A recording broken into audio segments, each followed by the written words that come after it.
खैरपुरनाथन शाह जे ॻोठ साले खोसो में कणक की कटाई दौरान बाह लगी वही फसल मुकम्मल तौर ते सड़ी रखी वियो।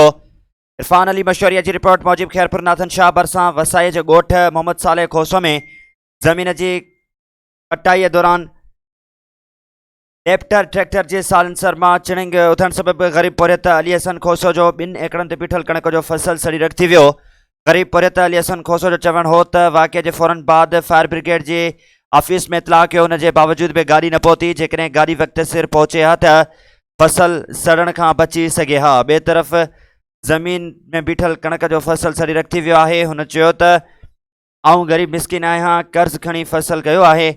हुन वस वारनि खां मदद की अपील कई आहे।